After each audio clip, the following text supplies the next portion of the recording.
అందరికీ నమస్కారం. Nellore municipal corporation council జరిగిన తీరు గురించి మనం కొంచెం మాట్లాడుకోవాలి. నిన్న ఉదయం 11 గంటలకి నెల్లూరు మున్సిపల్ కార్పొరేషన్లో కార్పొరేటర్లందరూ కూడా సమావేశమయ్యారు. అయితే ఇక్కడ మెజారిటీ తెలుగుదేశం పార్టీకి ఉంది. వైసీపీ కార్పొరేటర్లు చాలా తక్కువ, నాకు తెలిసి ఒక 12 మంది ఉండొచ్చు. కానీ నిన్న వాళ్ళు చేసిన రచ్చ ఇంత అంతా కాదు. 12 మంది ఉన్న ఒక 3-4 బాగా కౌన్సిల్ని లీడ్ చేశారు. వాళ్ళు ఏం చెప్పాలనుకున్నారో, ఏం చేయాలనుకున్నారో అది చేశారు. వాళ్ళు చేసిన ఆ తీరుని ఏ కోశాన టీడీపీ కార్పొరేటర్లు తిప్పికొట్టలేకపోయారు అనేది అందరికీ అర్థమైంది. ఎందుకంటే ప్రతిపక్షంలో ఉన్నప్పుడు విమర్శించాలి అనే కోణంలోనే ఉంటారు. వాళ్ళు ఏమి విమర్శిస్తారు, వాళ్ళకి ఎలాంటి అవకాశం ఇవ్వకుండా తిప్పుకొట్టాలి అన్న ధోరణిలో టీడీపీ కార్పొరేటర్లు ఉండాలి. ఎందుకనో అది కొరవడింది అనిపించింది. వాళ్ళ ఆ యూనిటీ కానివ్వండి, వాళ్ళు చేసిన రచ్చకి వీళ్ళు ఇచ్చిన కౌంటర్స్ కానివ్వండి సరిగా సరిపోలేదు అని అందరూ కూడా అనుకుంటున్న మాట. పత్రికల్లో వచ్చిన తీరు కూడా అదే. అయితే నిన్న దాదాపు 125 అంశాలు కౌన్సిల్ సమావేశంలో ఆమోదం కోసం పెడితే మోస్ట్లీ అన్నీ రాటిఫికేషన్ కోసం పెట్టినవే, ముందస్తు అనుమతి తీసుకున్నవే. నాకు తెలిసి కౌన్సిల్లో చర్చించాల్సినవి అయితే చాలా తక్కువే. అయితే మెజారిటీ తెలుగుదేశం పార్టీకి ఉంది కాబట్టి కార్పొరేటర్లందరూ కూడా దాన్ని ఆమోదించే అవకాశం ఉంది కాబట్టి ఎక్కువ రాటిఫికేషన్ వచ్చి ఉండొచ్చు. అది కూడా మాకు ఏమీ అవకాశం లేదన్న కోణంలో కూడా వైసీపీ కార్పొరేటర్లు అక్కడ అభ్యంతరం తెలియజేయడం కూడా జరిగింది. ఓకే. అయితే కౌన్సిల్కి వచ్చే సమయంలో ఎవరైనా సరే, అది టీడీపీ కార్పొరేటర్లైనా వైసీపీ కార్పొరేటర్లైనా ఎవరైనా సరే, కోఆప్షన్ మెంబర్స్ అయినా ఎవరైనా సరే ఒక్కసారి అజెండాని పూర్తిగా చదివి దాంట్లో మనం ఏం మాట్లాడవచ్చు, ఏం మాట్లాడకూడదు, కౌన్సిల్ యొక్క పవర్ ఏంటి, నెల్లూరు మున్సిపల్ కార్పొరేషన్ యొక్క పవర్ ఏంటి, నెల్లూరు మున్సిపల్ కార్పొరేషన్ ఏమేం చేయగలదు అనేది ఒక్కసారి అవగాహనతో వచ్చుంటే బాగుండేది. నాకు తెలిసి అక్కడ ఉన్న కౌన్సిల్లో ఉన్న కార్పొరేటర్లో 90% మందికి అసలు మున్సిపల్ చట్టం గురించి కానివ్వండి, కార్పొరేషన్ విధుల గురించి కానివ్వండి, ఇతర డిపార్ట్మెంట్ల యొక్క విధుల గురించి కానీ పూర్తిగా తెలిసినట్లేదు. అంటే వాళ్ళు మాట్లాడిన తీరు తెన్నలు చూస్తే అలాగే అనిపిస్తుంది, వాళ్ళకి అవగాహన లేదు ఆ అంశాల మీద అనేది అర్థమవుతుంది. అయితే వచ్చినప్పటి నుంచి 116 అంశం మొదలు పెట్టంగానే కొంతమంది కార్పొరేటర్లు లేచి మాకు ఏ అంశం వద్దండి, 116 అంశం ఒకటి చాలు, దాని గురించి మాట్లాడండి అని అన్నారు. అది ఎలా కుదరద్ది? అన్నీ కూడా చర్చించాలా, డిస్కస్ చేయాలా, లేదా అన్నిటికీ ఆమోదం తెలియజేయాలి. ఆ ఒక్కటి చేసేస్తే చాలని ఎవరు కూడా నిర్ణయించే అధికారం లేదు కదా. సరే, ఓకే, ఏదో జరిగింది, తర్వాత మొదలుపెట్టారు. అయితే ఇక్కడ మాట్లాడేటప్పుడు కొన్ని విషయాలు గమనించాలి. ఒక కార్పొరేటర్ కోఆప్షన్ మెంబర్ లేచి నేరుగా అధికారులను ప్రశ్నించడం మొదలుపెట్టారు. ఏదైనా సరే త్రూ మేయర్ వెళ్ళాలి. అక్కడ అధ్యక్ష పదవిలో ఉన్న మేయర్ దృష్టికి తీసుకెళ్తే మేయర్ గారు అధికారులకు చెప్తే అధికారులు దానికి సమాధానం ఇస్తారు. అది మనకు నచ్చిందా, ఓకే, నచ్చకపోతే మనం ఒక మెమరాండం మేయర్ గారికి ఇవ్వాలి, లేదా కమిషనర్ గారికి ఇవ్వాలి. అలా కాకుండా వాదోపవాదనలు, నువ్వెంత నేనెంత, నీ వల్ల కాదు నా వల్ల కాదు అనే డిస్కషన్, అక్కడ అన్పార్లమెంటరీ వర్డ్స్ కానివ్వండి, అసహనాన్ని తెలియజేసే పదాలు కానివ్వండి రాకుండా ఉండడం మంచిది. అది ఒక కౌన్సిల్ పద్ధతికి విరుద్ధంగా ఉంది. ఇవి కూడా ఆలోచించాలి. ఒక అధికార పార్టీలో ఉండే ఒక కార్పొరేటర్, ఈ అధికారి సరిగా పనిచేయడం లేదు, నువ్వు ఉండడం వల్ల మాకు దరిద్రం, నువ్వు ఉన్నంతకాలం మా కార్పొరేషన్ ఇలాగే ఉంటుంది అన్నాడంటే నువ్వు ఎవరిని విమర్శించినట్టు? ఆ అధికారిని విమర్శించినట్ట, లేకపోతే నీ అధికార పార్టీని విమర్శించినట్ట? ఆ మాత్రం ఆలోచించి మాట్లాడరా అంటున్నాను. మీకు నచ్చలేదు, మీరు అధికారం మీది, ప్రభుత్వం మీది. మీరు ఖచ్చితంగా ప్రభుత్వం దృష్టికి తీసుకెళ్ళి ఎవరైతే పని చేయడం లేదో వాళ్ళని మార్చుకొని అనుకూలంగా ఉన్న వాళ్ళు పని చేయగలిగే వాళ్ళని సమర్థవంతుల్ని వేసుకోవాలా. అది వదిలేసి కౌన్సిల్లోకి వచ్చి మైక్ దొరికింది కదా అని, మీడియా ఉంది కదా అని ఏది పడితే అది మాట్లాడితే అది సరిపోదు. మీకు ఎంతో అనుభవం ఉండి కూడా అలా మాట్లాడడం అనేది అది చాలా హాస్యాస్పదంగా అనిపించింది. ఎందుకంటే అధికార పార్టీలో ఉన్న వ్యక్తి అలా మాట్లాడకూడదు. ప్రతిపక్షంలో ఉన్న వ్యక్తి ఏదైనా మాట్లాడతాడు. ఎందుకంటే అతను ప్రతిపక్షం, అతని మాట చెల్లుబాటు కాదు కాబట్టి. అధికారంలో ఉన్నవాళ్ళు అలాగే మాట్లాడితే ఇంకా అధికార పార్టీ అని చెప్పడం ఎందుకు? మీరు అనుకున్నది ఏం జరుగుతుందో మీకే అర్థమవుతుంది. అయితే కొన్ని విషయాలు అక్కడ ప్రస్తావనకు వచ్చినప్పుడు నిజమే, టౌన్ ప్లానింగ్లో కొంత అవినీతి జరుగుతున్న మాట నిజమే. అదేవిధంగా కొన్ని రూల్స్కు విరుద్ధంగా కన్స్ట్రక్షన్ జరుగుతున్న మాట కూడా నిజమే. దాన్ని ఎలా మనం ప్రజెంటేషన్ చేయాలా, ఎలా అది ప్రభుత్వం దృష్టికి తీసుకెళ్లాలా, ఎలా కౌన్సిల్ దృష్టికి తీసుకెళ్లాలనేది ఒక పద్ధతి ఉంటుంది. ఆ పద్ధతిన తీసుకెళ్లాల్సిన అవసరం ఎంతైనా ఉంది. ఆ ప్రస్తావించేటప్పుడు ఒకటి చెప్పారు, ఎంజీ మాల్ ఉంది, ఎంజీ మాల్ పక్కన పార్కింగ్ అంతా చుట్టూ వాళ్ళు స్థలాన్ని ఆక్యుపై చేసుకొని పార్కింగ్ పెట్టేసుకున్నారు. ఇబ్బంది నిజమే. ఎంజీ మాల్ పక్కన చుట్టూరు కూడా రోడ్డు మీదే పార్కింగ్ రావడం అనేది ఇబ్బందే. అది సాధారణంగా ఆ దారిన పోయే ప్రజలందరికీ ఇబ్బందే. ఏ సంస్థ అయినా సరే చేసేటప్పుడు నిర్మించుకునేటప్పుడు పార్కింగ్ అనేది ఏర్పాటు చేసుకోవాలి. ఆ పార్కింగ్లోనే వాళ్ళు పార్క్ చేసుకోవాలి. అలా చేయనప్పుడు కార్పొరేషన్ వాళ్ళకి నోటీస్ ఇవ్వడం కానీ, పోలీస్ దృష్టికి తీసుకెళ్ళడం కానీ చేయాలి. అది ఒక మంచి పాయింట్ నేను కౌన్సిల్లో డిస్కషన్ చేయడం జరిగింది. తర్వాత రోడ్డు మీద కొన్ని పర్మనెంట్గా స్ట్రక్చర్స్ చాలా ఉంటే వాటిని రిమూవ్ చేశారు కార్పొరేషన్.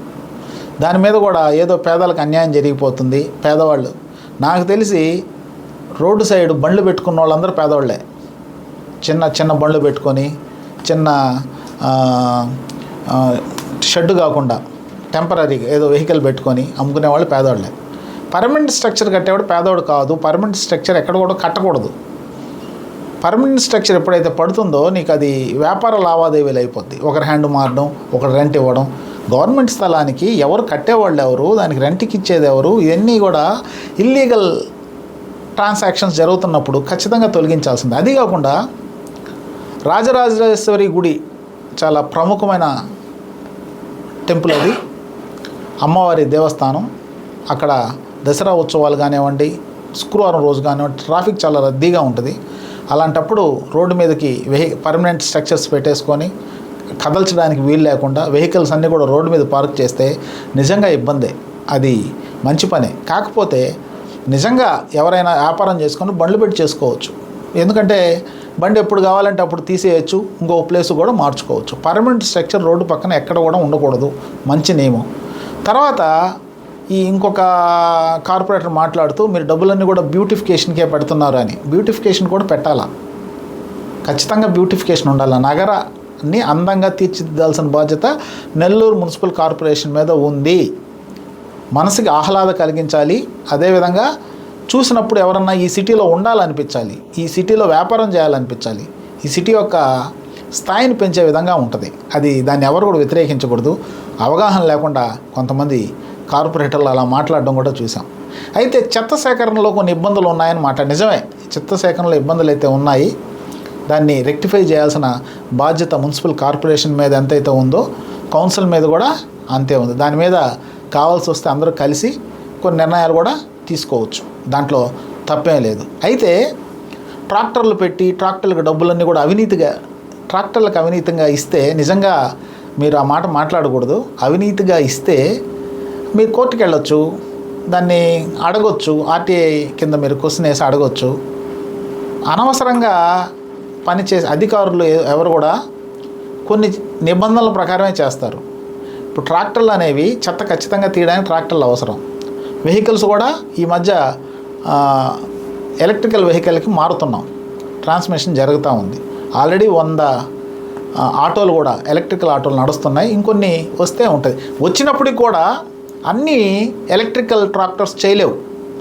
కొన్ని షిల్ట్ తీయాలా, ఎలక్ట్రిక్ ట్రాక్టర్లో షిల్ట్ వేయలేము, ట్రాక్టర్లోనే వేయాలా, ఖచ్చితంగా చేయాలి. అయితే మీకు 3 నెలలకి ఇన్ని కోట్లు తినేశారు మీ యొక్క అనుచరులకు. ఎవరెవరు ఎందుకంటే గత గవర్నమెంట్లో కూడా ట్రాక్టర్లు ఉన్నాయి. అప్పుడు ఎవరో అనుచరులకు ఇచ్చారో ఆ మాట్లాడిన వాళ్ళు తెలుసుకుంటే మంచిది.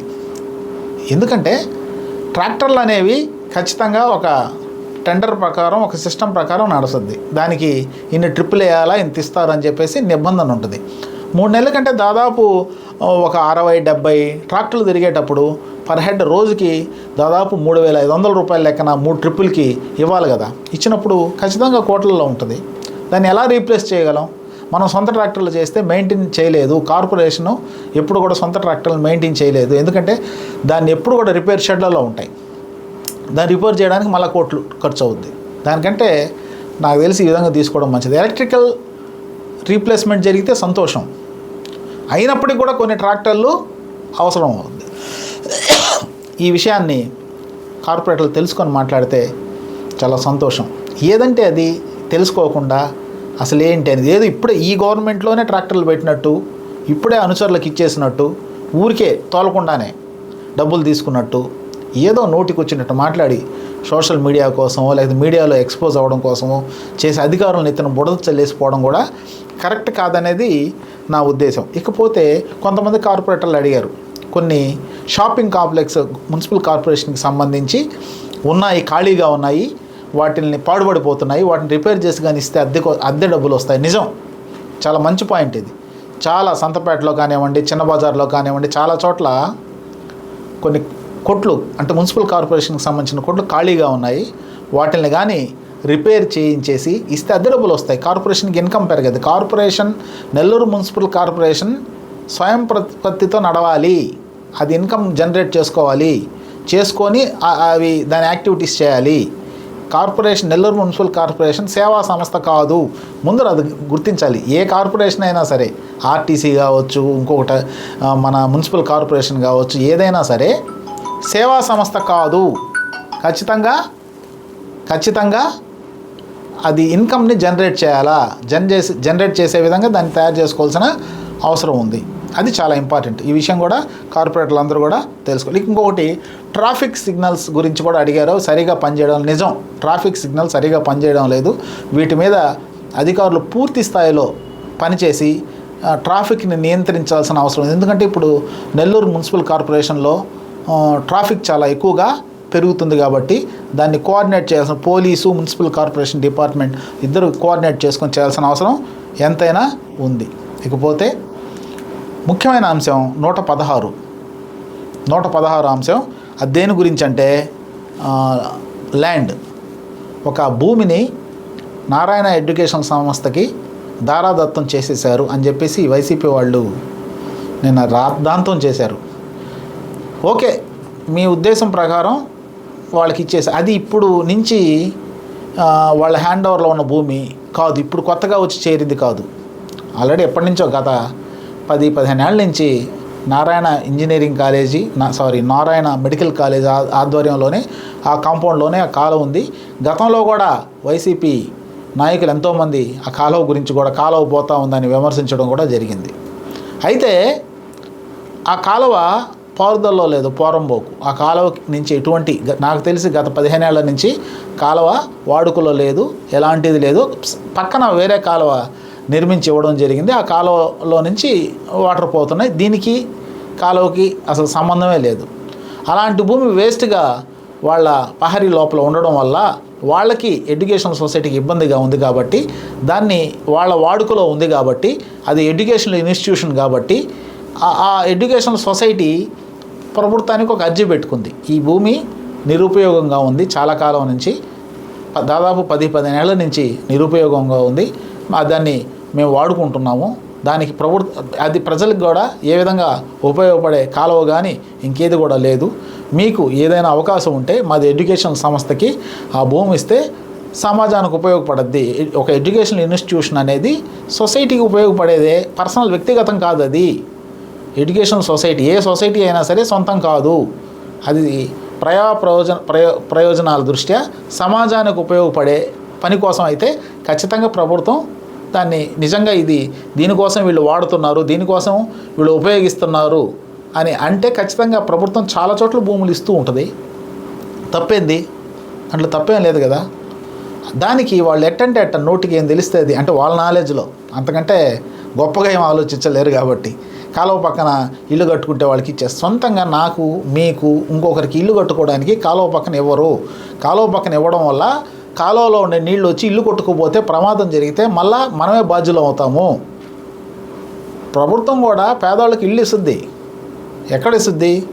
ఎక్కడైతే సేఫ్టీ ఉంటుందో ఆ చోట ఖచ్చితంగా భూమి ప్రభుత్వం అలాట్ చేస్తుంది.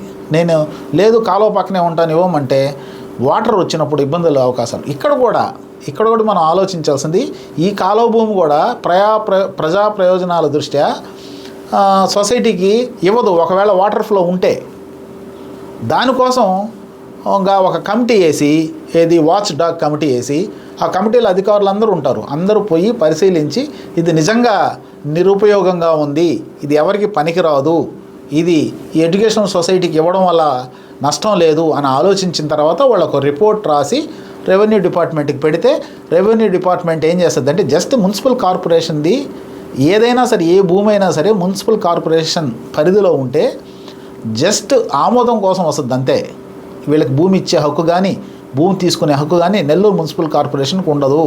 నెల్లూరు మున్సిపల్ కార్పొరేషన్ ఏం చేస్తుందంటే కౌన్సిల్లో పెట్టద్ది, వీళ్ళు ఈ పని చేస్తున్నారు, ప్రజా ప్రయోజనాల కోసం ఈ స్థలాన్ని దీనికి ఇస్తున్నారు. ఈ స్థలం ఇప్పుడు నిప్పో ఫ్యాక్టరీ సైట్ ఇష్యూ కూడా ఇంతకుముందు కౌన్సిల్కి వచ్చింది. అప్పుడు కూడా రాద్ధాంతం అలాగే జరిగింది. అంటే కొంతకాలం ఇచ్చిన తర్వాత అది ఒక రూపంలోంచి ఇంకొక రూపంలోకి మారేటప్పుడు ఖచ్చితంగా నెల్లూరు మున్సిపల్ కార్పొరేషన్ పరిధిలో ఉంటే నెల్లూరు మున్సిపల్ కార్పొరేటర్ల కౌన్సిల్ సమావేశంలో దాని ఆమోదం అవసరం, అందుకోసం పెడతారు. అంతేగాని అంతకుమించి ఒకవేళ మనం కాదన్నా కూడా అది వాళ్ళు గవర్నమెంట్ రాసుకుని అక్కడ వాళ్ళ ఆమోదం పొందే అవకాశం, నిజంగా అవసరం అయితే, మనం వ్యతిరేకించినా కూడా నిజంగా అవసరం అయితే గవర్నమెంట్ రాసుకొని అక్కడ కూడా వాళ్ళు అప్రూవల్ చేసుకునే అవకాశం ఉంటుంది. ఇవన్నీ తెలుసుకోవాలి. ఏం తెలుసుకోకుండా కౌన్సిల్ సమయాన్ని తర్వాత ఆ డబ్బుని వచ్చి కౌన్సిల్లో ఏదంటే అది మాట్లాడేసి గల్బా చేయడం అనేది, రచ్చ చేయడం అనేది, తర్వాత మాట్లాడే భాష కూడా ఎంత అసహ్యంగా ఉంటుందంటే అంత అసహ్యంగా ఉంటుంది. నీకు సిగ్గుందా? ఇవన్నీ మీరు బయట మాట్లాడుకోవాలా, ఇంట్లో మాట్లాడుకోవాలా, ఫ్రెండ్స్ మాట్లాడుకోవాలా. కౌన్సిల్లో అందరూ చూస్తారు, అందరూ వింటారు. భాష కరెక్ట్గా ఉండాలి, భావం కరెక్ట్గా ఉండాలి. ఇవి తెలుసుకొని మాట్లాడితే సమాజం బాగుంటుంది. మిమ్మల్ని కూడా సమాజంలో ప్రజలందరూ కూడా మా కార్పొరేటర్లో గొప్పవాళ్ళు, మా కార్పొరేటర్లో మా సమస్యలు మాట్లాడారు, కొంత సబ్జెక్ట్ కూడా తెలియని వాళ్ళు కూడా తెలుసుకునే అవకాశం ఉంటుంది. Thank you.